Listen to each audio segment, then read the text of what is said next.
Here's 3 simple ways to increase your revenue without spending extra additional money on marketing.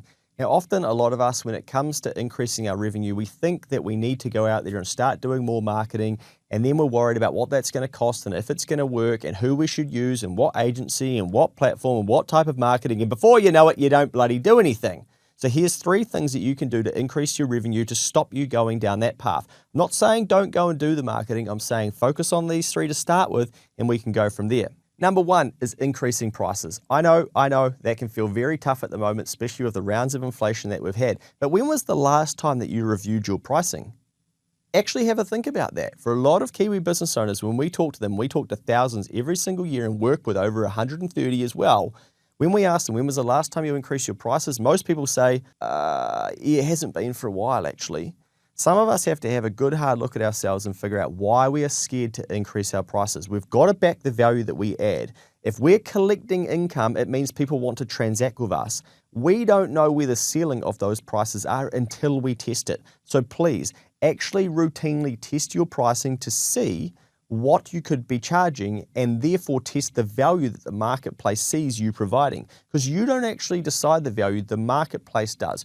You might be more valuable in the marketplace than you realize, and you could actually just be increasing your prices to generate more revenue. And the beautiful thing is that it's going to drop straight to the bottom line, net profit. Number 2 is upselling our existing clients. Oh, you said the sell word. This is New Zealand. You're not supposed to say sell. Seriously? Look at it differently then. How can you add more value to your current customers? How could you help them? How could you solve problems for them? How could you make their lives better?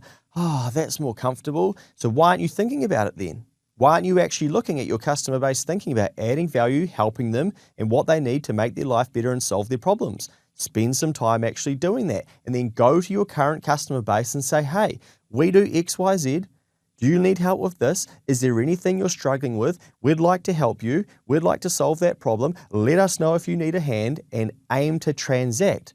Oh my gosh, that's simple. You've done the hard work to build a database already. And even if you haven't built a database yet, you can still take that principle and go and help people. Have you ever seen the people in the Facebook groups that say, hey, does anybody need a hand trimming their hedges this weekend? Oh, yes, I do actually. Great, could you come around and do that? Yeah, great, it's going to cost you $280. Yeah, no problems. See you on Saturday. Wow, solving somebody's problem creates a transaction in the marketplace. So have a think about what existing customers you have to start with, because you don't even need to spend any money on marketing. But even with that second example, you can go to the wider market through Facebook, organically, Facebook groups, different people's databases, and say, does anybody need any help with anything that you can actually help people with, and invite them to transact. No spend on marketing required. So have a think about your customers and what they're up to and what they're struggling with, and how you could add value to them and offer to them. Make more offers.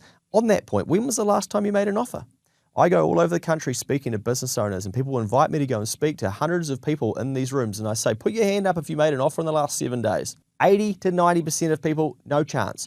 We aren't making enough offers, and then we're saying, oh, the economy's slow, oh, it's pretty tough out there, oh. But then, again, look at the person who jumps in the Facebook groups and says, hey, would you like me to trim your hedges? They're making an offer. That's more than what a lot of SME business owners are doing. Make more offers, and it doesn't mean you need to spend money on marketing. Number 3 is to review why people are leaving your business. Now, I know that you're going to think, well, that's not going to increase my revenue, but it does. If you can stop them from leaving, well, then you're going to save the revenue deduction from happening, and then you do need to go and increase the revenue to counter what's leaving the business. Now, we worked with a business owner many years ago, and they were so focused on bringing in new customers, and eventually we looked at the churn and we realized that basically 1 in 3 customers were leaving after 9 months. We said, well, whoa, let's stop all this marketing and this sexy stuff to bring people into the front, and why don't we figure out why people are leaving? Now, what we did is we went and surveyed these people to find out why they were leaving. And interestingly, one of the things was a lot more simple than we thought. We were a little bit scared together, us as the advisor and them as the client, to figure out what this data was going to be, because it could be confronting. But guess what a lot of it was? Oh, my credit card changed. And so, yeah, I didn't know how to update it. Oh, well, would you like to re-sign back up? We can send you this link and you add your new details. Yeah, sweet. 6 months had gone by. Many of these people still wanted to be customers, but they didn't know how to do it, and they couldn't be bothered getting in touch. So then they just go, yeah, well, I'll wait to hear from them. And they didn't. So sometimes we've got to have a look and figure out, why are people leaving our businesses? How can we add more value to them to ensure that they stay even longer? Because people go on a business Because people go on a journey. Because people in their lives go on a journey and they end up facing more problems. If you can solve more of those problems, they can become customers for longer. Hopefully those 3 things get you thinking, and all without having to spend any money on marketing. If you need more great advice, check out our podcast, the What's Next podcast. We've got over 500, maybe 600 episodes these days. We can't keep up. We've been going since before podcasts or even podcasts. Anyway, you'll get a little mini business degree in there. You don't have to use us as a client. Just take action and make sure that you're improving your business. You end up paying more tax. We build the economy together and we have a better country. That's what you need to do, and we'll keep showing up to help you do it.